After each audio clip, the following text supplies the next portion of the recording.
All right, thank you, everybody. Thanks, Dan. I want to give you a big round of applause here for putting on such a good program for us. My name again is Talon Dan. I'm here as a consultant on behalf of Marksmen Targeting. Good transition on asking about funding. Marksmen Targeting is a small startup company out of San Diego that is looking to bring a device to product through commercialization. And so we've got a quick pitch for you today, so we're going to give you the full information on what we've got. Just going to review very quickly our problem, why this is a problem in the market, our solutions, discuss how we've been able to validate where we've been at to this point, and also go through our competition, do a small introduction on the team, and then discuss the opportunity. First things first, I do want to say that this is not an FDA-approved device yet. We're currently in the submission process, so this is an investigational device. We've got a robust portfolio of system and method patents and trademarks issued. So the main problem that we've uncovered through the founder's years of working in radiation as a radiation tech is too much of this is being used in surgery. Minimally invasive procedures are advancing quickly, and what surgeons are doing is they're grabbing onto them, but they're not realizing how dangerous this radiation is to them. It's an invisible poison. They don't quite get it because they can't see it. It's great that we're able to do these minimally invasive procedures that help the patients and get better outcomes, reduce infection. There's a lot of stuff behind it, but what it's coming at is an increased cost to radiation for the patient and for the provider. So current solutions that are out there are big, expensive navigation systems that cost a lot of money, that disrupt workflow. And for some surgeries, I've seen this firsthand, it causes a lot of challenges. And surgeons will jump into the technology, hard to adopt, hard to train all the staff, and changes out workflow, and it adds a ton of surgical time that isn't really necessary, and the machines themselves cost a lot of money. So that again is going to the entire system. So going back to Daniel's presentation much earlier, he talked about the 3 Ps, the patient, the provider, and the payer. So this system that Marksmen Targeting has developed affects all 3 of those. And where we've started to set our focus on was with minimally invasive spine procedures. The current methods out there, surgeons are typically using some sort of an instrument and taking lots of x-ray shots to estimate where their skin entry point is. It's an estimation. They also, once they get to that, take a lot of x-rays because they have to estimate their angle for entry to going from wherever their target is on the skin to their anatomical destination, whether it's the spine, the hip, you name it. So what that causes is surgeons to have a high repeat rate. This is a radiology term, where they're going through the patient and having to take x-ray to change their trajectory until they get to the final destination.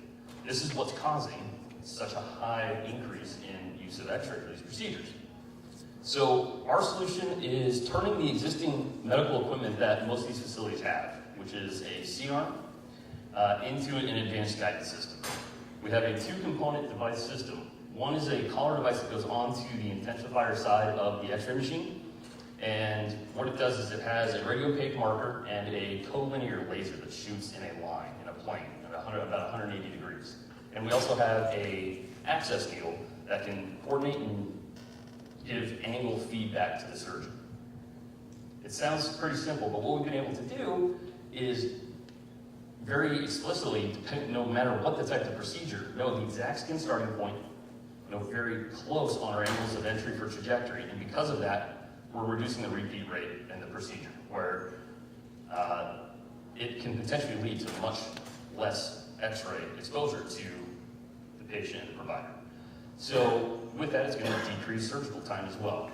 So with our great partnership with Pacific American Life Science Learning Center, and Karen, who was just on the last panel, we've got great access to a cadaver lab where we've been able to design, test, redesign, test this product to get it to where we're at now, which is a alpha product with molds, everything ready to go.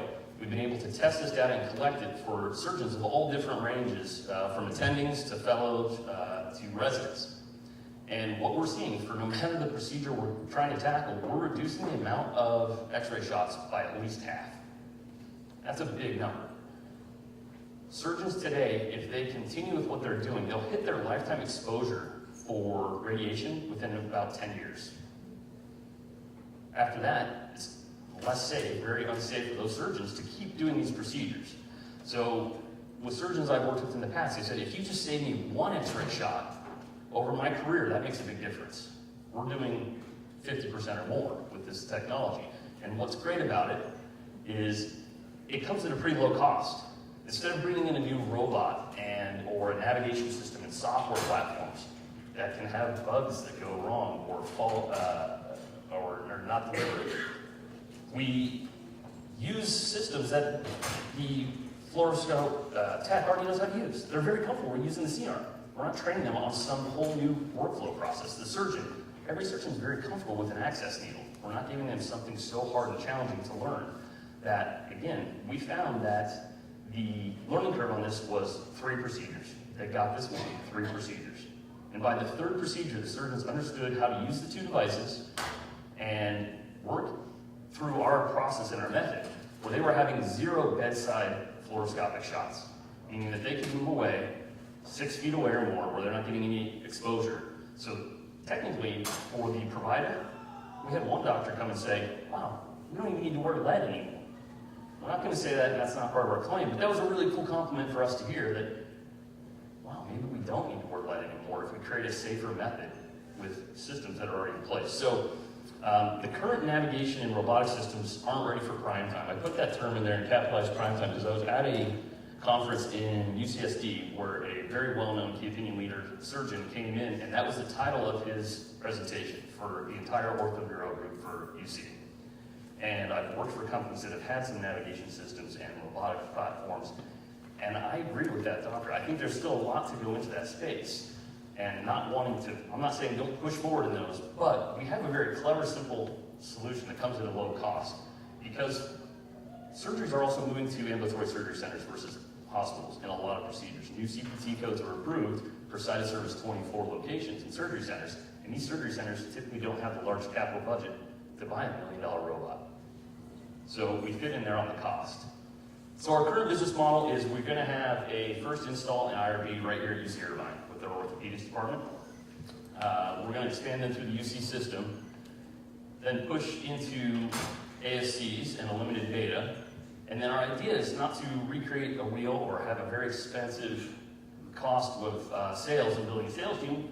We'd like to just set up strategic licensing partnerships, because what we've been able to do with a few companies is take their existing techniques and their devices, integrate our method with our two devices, and cut the radiation in half.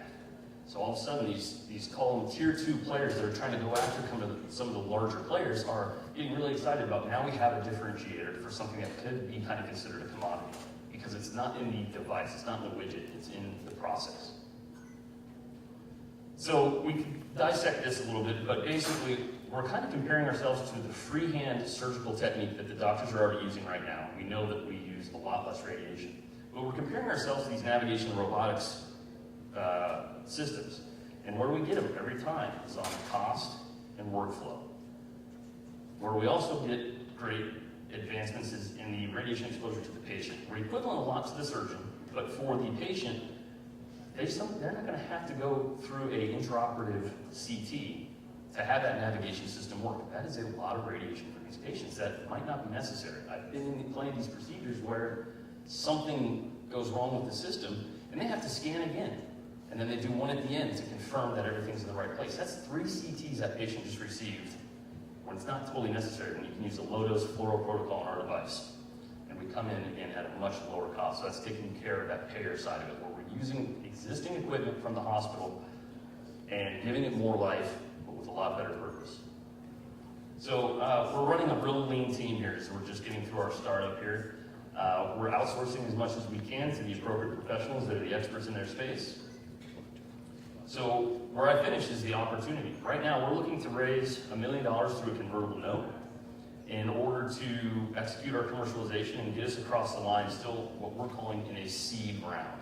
That's going to help us expand inventory. Limited funds will go towards our beta R&D, and then just to support the lean operations of the corporation. Thank you.